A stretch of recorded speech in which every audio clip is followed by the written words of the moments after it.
حضرت فضیل بن ایاز بہت بڑے بزرگ گزرے. جوانی کا زمانہ تھا تو ایک خاتون سے آشنائی ہو گئی, محبت کا ربط قائم ہو گیا. تو ظاہر جوانی مستانی ہوتی ہے اور جنون کا ایک شعبہ کہا گیا ہے جوانی کو, اور پھر دل میں اس طرح کے رجحان پیدا ہو جائیں تو پھر وہ جنون کئی گنا بڑھ جاتا ہے. تو اس کے ساتھ وقت طے کیا اور اس کے ملنے کے لیے بے تابی کے ساتھ ان گھڑیوں کا, ان لمحوں کا انتظار کرنے لگے. خیر جب وہ وقت آیا تو اس کے گھر کی طرف چلے اور اس کے گھر کی دیوار پھلانگنے لگے تھے کہ ساتھ والے مکان سے کسی قاری قرآن کی تلاوت کی آواز کانوں میں پڑی, اور وہ پڑھ کیا رہا تھا, الم یان للذین آمنوا ان تخشع قلوبهم لذکر اللہ وما نزل من الحق. کیا اہل ایمان پہ وہ وقت نہیں آیا کہ ان کے دل اللہ کے ذکر اور اللہ کی یاد, اس کی محبت میں تڑپ اٹھیں اور وہ خوف خدا میں مبتلا ہو, اور جو نازل ہوا قرآن, اس قرآن کی محبت میں اس کے دل میں خشیت پیدا ہو. بس یہ کانوں میں پڑنے کی دیر تھی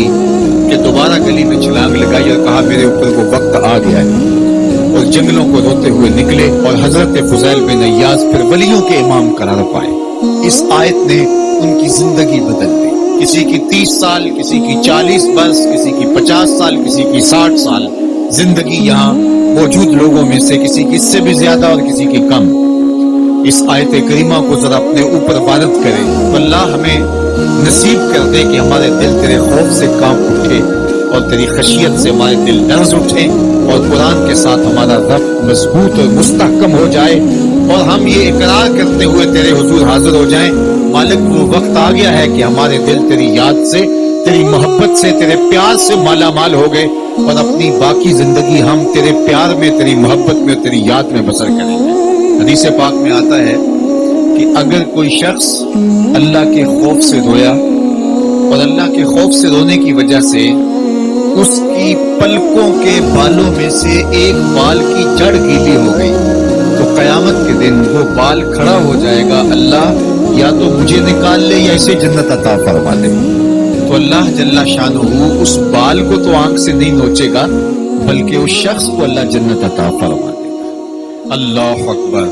گناہگار کی آنکھ کا پانی اللہ کے غصے کی آگ کو ٹھنڈا کر دیتا ہے. اس لیے ہمیں رونے کا کہا گیا, فَلْيَضْحَكُوا قَلِيلًا وَلْيَبْكُوا كَثِيرًا. اللہ اکبر. ارشاد فرمایا کہ تھوڑا ہنسا کرو, زیادہ رویا کرو. صحابہ کو ہنستے ہوئے دیکھا تو آقا کریم علیہ السلام نے فرمایا کہ تمہارے تک اللہ کی امان نہیں پہنچی اور تم ہنس رہے ہو. عرض کی حضور اس کا کفارہ؟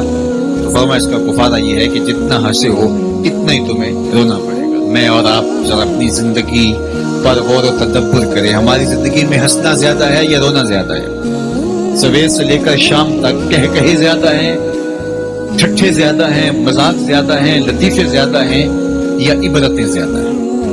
تفکر زیادہ ہے, تدبر زیادہ ہے, سوچ بچار زیادہ ہے, یا